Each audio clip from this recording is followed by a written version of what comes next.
Sebelum lanjut nonton, mohon supportnya dengan cara klik subscribe beserta loncengnya, ketik komentar yang bermanfaat dan membangun. Apabila sobat suka, klik jempol ke atas dan share bila perlu. Saksikan di Valvari Channel sesaat lagi. Selamat menonton. Assalamualaikum warahmatullahi wabarakatuh. Selamat datang di Valvari Channel dan terima kasih udah ngejeblok di mari. Kali ini Bang Dival langsung di rumahnya Abah Rombeng. Ini Bang Dival mau nge-review mobil kesayangan barunya Abah Rombeng yang saat ini lagi dikudang-kudang banget nih. Sudah diposting di IG, di YouTube, terus di Facebook. Wah, Bang Dival cuman bisa okcai doang gitu, cuman bisa ngintip. Nah, sekarang kesempatan mumpung Bang Dival di Bandung, ini dia mobilnya. Wah, lucu apa? Sudah, nggak sabar, langsung aja kita brengoy, kita berangkat. Oke.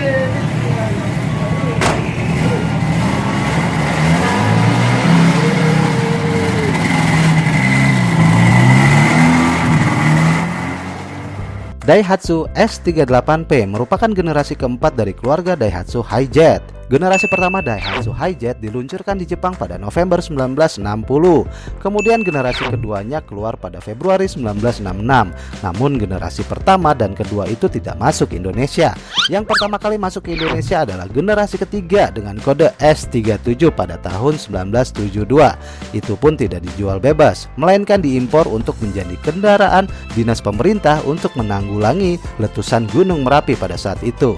Hi-Jet baru mulai dijual untuk umum di Indonesia pada generasi yang keempat dengan kode S38 pada tahun 1973. Hi-Jet generasi keempat ini oleh orang Indonesia sering disebut tuyul atau unyil karena bentuk wajahnya agak menggemaskan dan unyu-unyu.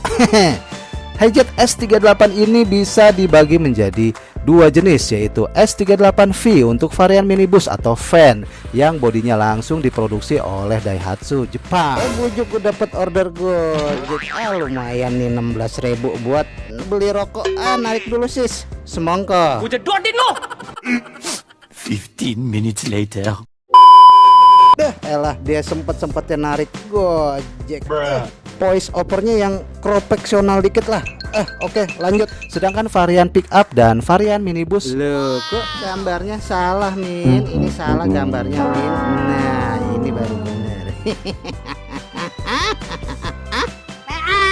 sedangkan varian pick up dan varian minibus yang bodinya dibuat oleh karoseri lokal diberi kode S38P. Untuk di Indonesia tentu saja hanya ada yang 38P atau S38P. Yang S38V atau yang van atau minibus, kalaupun ada saat ini, wah itu tuh langka banget dan pasti mahal harganya. Dengan kondisi mulus ya, menjadi barang antik banget. CBU itu yang completely build up. Oke. Pada 1979 muncul generasi baru Hi-Jet di Indonesia dengan sebutan Hi-Jet 55 kabin standar dan Hi-Jet 55 wide untuk kabin lebar. Angka 55-nya itu mungkin diambil dari cc mesinnya, yaitu 550 cc yang sudah 4 tak. Hi-Jet 55 dan 55 wide yang dijual di Indonesia bentuknya beda dengan yang JDM karena saat itu ATPM Daihatsu di Indonesia ingin bikin desain bodi sendiri dan bentuknya jadi benar-benar kotak. Oleh Abah Rombeng, Hi-Jet generasi ini sering disebut si Tayo.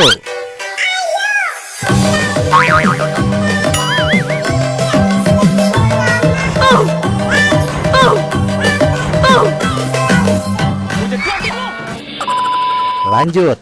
Pada 1983, Hi-Jet berganti generasi lagi. Di Indonesia generasi ini dikenal dengan Hi-Jet 1000 karena mesinnya 1000 cc. Untuk generasi ini bentuk bodinya di Indonesia kembali mirip dengan versi JDM-nya. Tahun 1986 muncul pengganti Hi-Jet 1000 namanya Hi-Jet Zebra.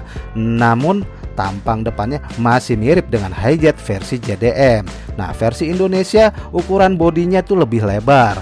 Pada 1990 terdapat facelift dan namanya berubah menjadi Daihatsu Zebra saja. Hi-Jetnya hilang. Kemudian pada April 1995 muncul generasi baru yang secara resmi dinamakan Daihatsu Zebra Espace. Namun masyarakat biasa menyebutnya dengan panggilan Daihatsu Espace saja. Zebranya jarang dibawa-bawa. Desainnya benar-benar jauh dari Hijet yang versi JDM. Sudah tidak mirip sama sekali. Tahun 2000 Daihatsu memberikan facelift untuk mobil ini.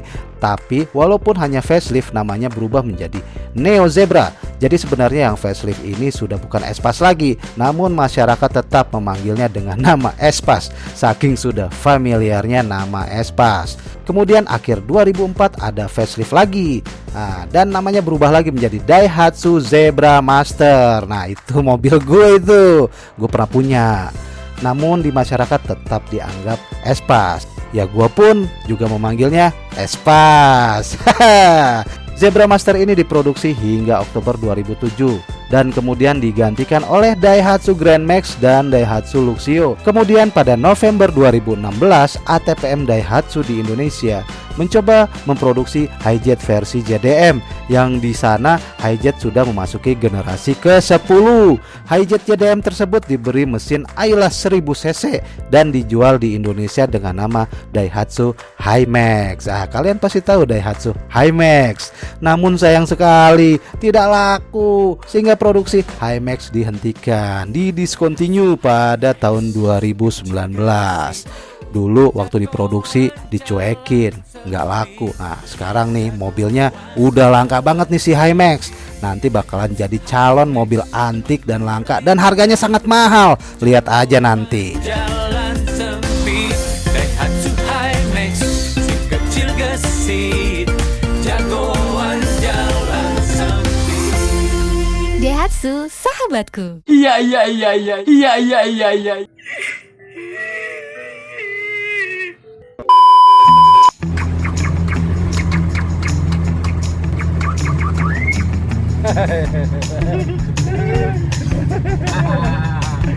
Tidak banget teman-teman. Pokoknya beginilah kira-kira. Kita nggak usah kebut-kebut ya. Yang penting biar dapat sesama. Amin. Lanjut mas. Di tengah perjalanan menuju GBLA, gue sempetin nemenin Abah menjemput rezekinya. Abah lagi nganterin cetakan nota bon kontan yang dipesan oleh sebuah material toko bangunan di daerah Bandung. Luar biasa sekali semangat Abah cari rezeki. Tuh, bandingin sama Colt T120 SS. Tuh gedenya segitu tuh. Imut ya. Unik, makanya pengen buat gue review ini dari dulu. Akhirnya kita sampai juga di GBLA Bandung. Tuh di backgroundnya pas banget ya, cakep ya. Stadion GBLA Bandung. Wah mantap, bersama Abah Rombeng yang jadi kameramen. Bah, pinjem dulu, bantuin saya dulu ya Bah. Siap. Oke siap. Nah ini jadi mobil kesayangan Abah yang lagi dikudang-kudang, yaitu Daihatsu S38P, mbahnya Grand Max, uaknya Hijet. Wah pokoknya nanti setelah kita lihat ini, kita ulas spesifikasi dan sejarahnya sedikit. Yang bikin Bang Dipal lucu banget, ketawa karena terhibur sama tampangnya ini. Wah beda, jelek, culun, enggak. Ini unik menurut Bang Dipal ya. Ini barang antik, ini barang koleksi, enggak sembarangan orang punya gitu. Jadi perawatannya juga khusus ya. Ini grillnya modelnya begini nih, kayak dia tuh kayak pakai topeng begitu ya. Nah terus di sini ada lampu bulat gitu, belok banget gitu, kayak apa ya, muka kecil tapi lampunya belok gitulah. Uniknya di sini. Ini sih grillnya nggak bolong ya, cuman apa ya, nih ya di dalamnya ketutupan plat begitu. Terus di bagian bawah sederhana aja, cuman ada lampu sen sama lampu senja ya, lampu senja di sebelah sini, sen di sini. Oke, nah ini bempernya seperti ini. Bempernya ori nih. Nah, ori ya, orisinil, towingnya di sebelah situ. Ada wipernya aktif. Wah, keren banget ya. Nah ini spionnya nih. Jangan dilihat fisiknya yang udah begini. Wah, ini langka betul kalau disengaja cari. Coba dah, sampai botak sariawan juga. Susah dicari ini. Ini Abah tadi kasih info. Untuk sepasang spionnya aja ini 750.000. Belum yang lain-lain. Emang ini mobil lagi proses restorasi ya, belum sempurna betul gitu. Ntar kita tanya-tanya Abah, udah ngabisin berapa sih Abah nih. Ini bagian pala Ini sih sejarahnya Bang Dipal udah tahu. Palanya nih habis di repaint, makanya catnya tuh mulus pisan tuh. Ini mah pokoknya laler nempel set pleset lah. Licin begitu. Nah, tinggal baknya aja nih. Bagian bak nih perlu di repaint lagi. Pakai cat ori sewarna dengan palanya itu begitu. Nah, sampingnya seperti ini ya. Kecil banget lah pokoknya, imut nih. Pokoknya nih.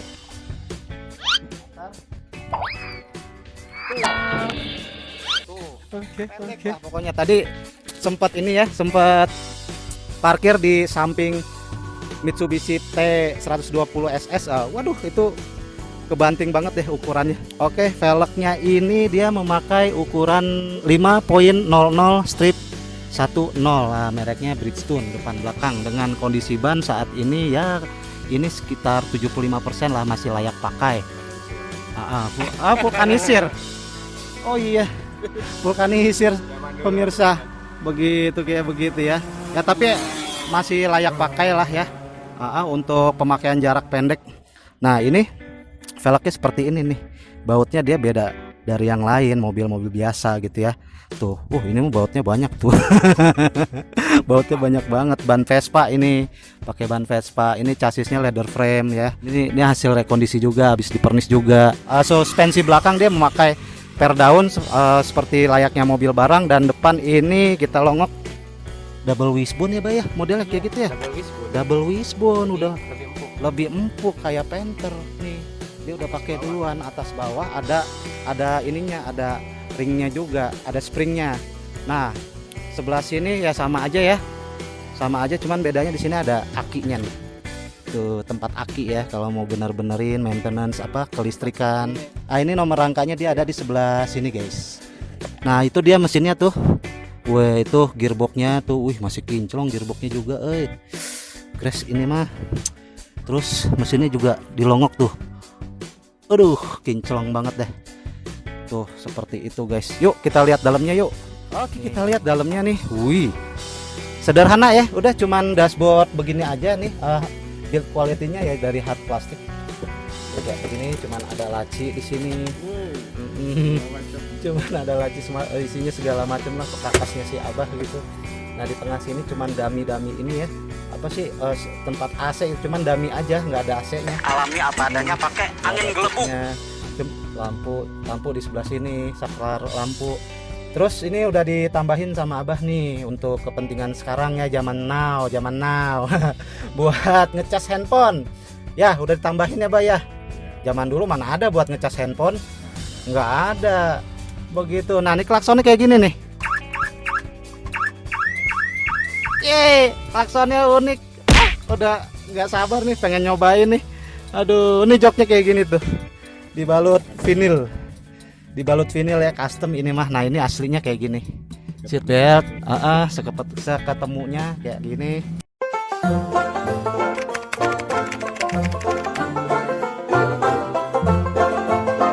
Saya mendapatkan dari bahannya aja sejak tahun 2018 akhir ya. Dan ini dibangun kurang lebih ini sudah 2 tahun ya, karena terlalu lama ngejogrok dan berbagai macam kendala rupanya. Jadi baru sampai seperti inilah saya bisa mewujudkan impian saya, sebuah mobil impian yang dari dulu idam-idamkan, pengen sekali mobil kecil seperti ini. Kata orang Sunda sih baru langkah halu barangkali ya, baru bisa melangkah.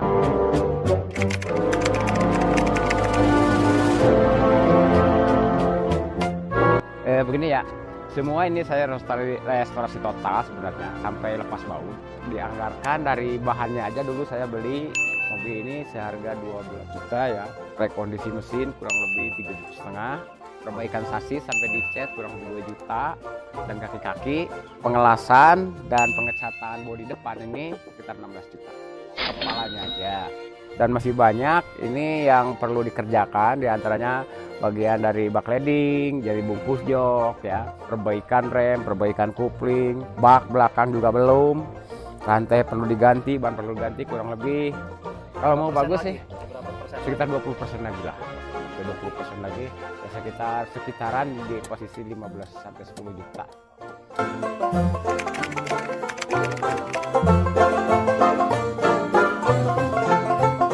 Kalau ada ada yang minat sih boleh saja, cuman mungkin orang akan berpandangan, wah itu mahal, wah itu terlalu. Untuk bisa mendapatkan mobil ini pun juga tidak semudahkan mendapatkan mobil yang baru. Ini hanya karena hobi. Kalau saya hitung-hitung dari biaya restorasi dari awal sampai akhir itu bisa lebih, lebih dari 60 juta. Soalnya ini benar-benar seperti bikin mobil gitu ya, bukan restorasi lagi. Sendiri ya. Merakit sendiri, semua dikerjakan ya. Dan kalau mobil pabrik itu ya bisa murah itu karena produksi massal. Kalau ini kan dari satu, dari ngejogrok, dari hancur, ya, seperti benar-benar handmade gitu. Benar-benar ya. Nah seperti itu ya. Mungkin Anda akan kaget bila saya bilang ini 60 juta misalnya. Bisa nanti saya lepas itu bisa habis anggaran sampai segitu gitu ya. Masalah besar dan kecil ya relatif bagaimana Anda memandang.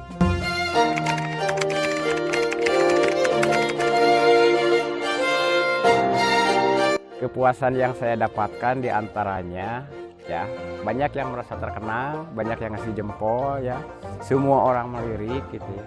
Mungkin kalau kita melihat mobil yang baru, orang tidak akan sebanyak melirik seperti mobil ini. Itulah kepuasannya. Jadi gimana ya ketika saya pakai, mobilnya unik, mobilnya lucu gitu kan. Ini tahun berapa? Ini dijual enggak? Nah pertanyaan-pertanyaan seperti itu, wah banyak sekali gitu ya. Merangkak apalagi kalau jempol, semua saya hitung, semua tulis nggak bakalan masuk di bak belakangnya juga.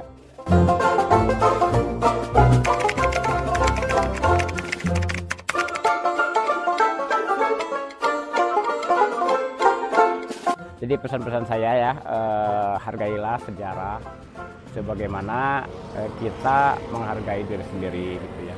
Memang buat kaula muda ya, mungkin Anda tidak akan suka dengan mobil tua ya. Ada juga yang suka dengan mobil muda. Dan bahkan kaula muda tidak sedikit yang mencemoohkan saya, buat apa sih mobil-mobil tua dipelihara gitu ya. Mohon maaf ya, ini urusannya sudah dengan hobi ya. Buat kaula muda, buat pencinta mobil tua khususnya ya, kita bangkitkan lagi semangat sejarah otomotif Indonesia gitu supaya dia mobil kayak itu begitu. Saya ingat dulu mobil itu lagi jadi angkot, saya ingat mobil itu lagi jualan ke pasar. Nah jadi hanya mengenang sehingga dengan kenangan tersebut ya akan menjadi indah pada waktunya. Iya, terima kasih. Untuk S38P versi pickup memiliki panjang 3045 mm, lebar 1295 mm, tinggi 1615 mm dan wheelbase 1680 mm. Menggunakan double wishbone pada suspensi depan dan per daun pada suspensi belakang. Untuk sistem pengereman masih menggunakan tromol pada keempat roda dan belum menggunakan booster, jadi masih yang dikocok-kocok gitu deh. Nah, hijet generasi pertama hingga keempat menggunakan mesin yang sama, yaitu 2 tak, 2 silinder berkapasitas 356 cc dengan pendingin air, menghasilkan tenaga maksimal 24 horsepower pada putaran 5000 rpm dan torsi maksimal 34 Nm pada putaran 4000 rpm. Jadi jangan harap bisa ngebut-ngebut pakai mobil ini, pelan-pelan saja, yang penting sampai tujuan.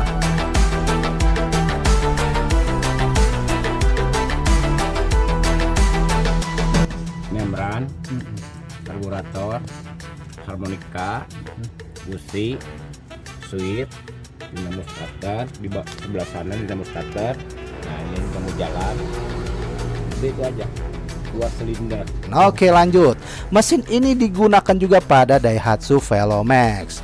Hanya saja terdapat satu pilihan transmisi pada hijet S38P, yaitu manual 4 percepatan dengan penggerak roda belakang. Nggak ada tuh yang matic. Nah lo cari dah tuh S38P matic, sampai budeg juga nggak bakal ketemu dah tuh.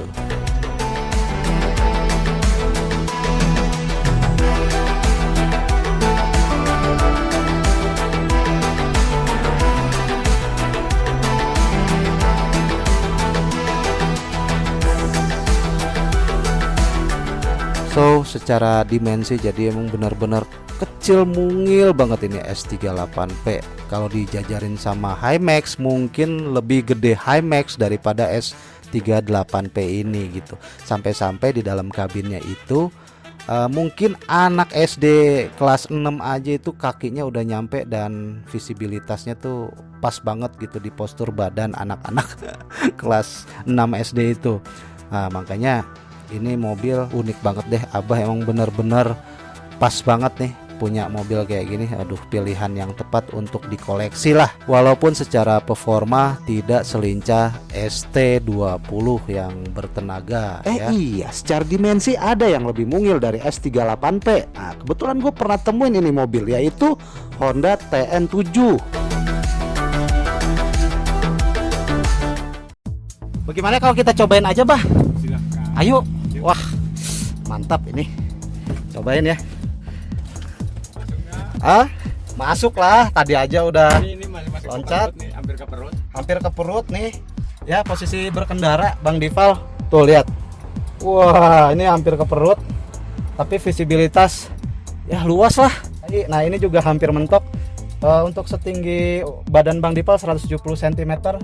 Nah, ini ada STNK-nya nih. Kita kepoin yuk, pajaknya berapa nih? Biasanya mobil tua begini pajaknya murah, guys. Kayak pajak motor. Jadi cuman dihitung PKB-nya aja 328.000, bener. Sepajak sama motor NMAX kayak gitu ya, kayak pajak motor. Nah, akhirnya per 6 bulan itu 120.000 saja. Dan ayolah kita cobalah. Aduh, banyak cincong nih. Woi. Dicerek cewek langsung hidup dia. Seneng banget. Aduh, nggak ada rem tangannya ya, belum ada nih. Jadi untuk rem tangannya kalau saat keadaan mesin mati ini giginya selalu masuk, gigi satu masuk ya, gigi satu masuk. Kita adaptasi dulu sama pedal gasnya.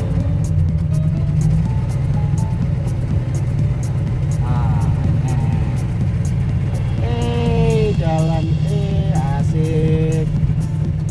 Nah, terus kalian jangan tanya. Di sini ada power steering, ada ABS ya. Pokoknya jauh dari fitur-fitur canggih deh. Ini mobil full konvensional, semuanya tuh sistem mekanikal lah. Iyalah, mobil tua ya, mobil tahun 78 ya, Pak ya. Iya, tahun 78. Seperti itu, guys. Wow. Ini untuk impresi berkendaraannya, di gigi satu pendek, gigi dua ya lumayan panjang lah untuk mobil seukuran kayak gini. Nah, gigi tiga ini kita coba. Nah, gigi tiganya tuh berat ya. Karena di sini nggak berfungsi, jadi kita nggak tahu kita lari di atas kecepatan berapa. Nah, jadi tidak selincah si Kukut ya. Ini nggak selincah mobil Abah yang satu lagi C20 atau yang biasa kita panggil Keluntung. Asik, akhirnya nyobain juga. Asik. Setirnya emang rada begitu ya, Bes. Ngek. Kudu kita imbangin dari setir nih. Maklum lah. Mobil lawas ya, mobil batu akiknya Abah ini. Woi, mantap. Ini nggak sentring nih setirnya, jadi miring. Perlu diputar lagi sama Abah nanti. Begitu. Dan ini mobil masih dalam proses restorasi ya. Jadi belum begitu sempurna kayak seperti ini. Kacanya nggak ada nih, puter-puterannya nggak ada, rem tangan belum ada, nanti Abang pasang. Mungkin nanti mau dipasangin. Ini lampu ininya belum. Dipasangin lampu, dipasangin extra fan ya, Pak ya. Extra fan karena mobil ini kadang-kadang overheat, itu dipasangin extra fan. Nah, untuk pengereman, nah emang nggak langsung cut ya mobil sekarang langsung berhenti, pakai ini kudu dikocok dulu atau ditekan habis begitu. Mirip-mirip kopling lah remnya, dalam banget gitu. Ya, tapi dengan Lagi remnya. perlu di setel lagi, betul. Tapi dengan keadaan seperti ini, ya ini lazimnya ya untuk jarak pendek. Tapi nggak bisa dipungkiri juga, untuk jarak jauh pun ini mobil juga jangan diremehin, guys. Nah, nanti Abah akan men-challenge dirinya sendiri dengan mobil ini pergi ke Panjalu. Makanya pantengin terus channelnya Abah, Cap Paling Robek ya. Gitu, nanti Abah akan bawa mobil ini seberapa kuat, seberapa tangguh ini mobil dibawa ke Panjalu ketika semuanya sudah rapih ya, Pak ya.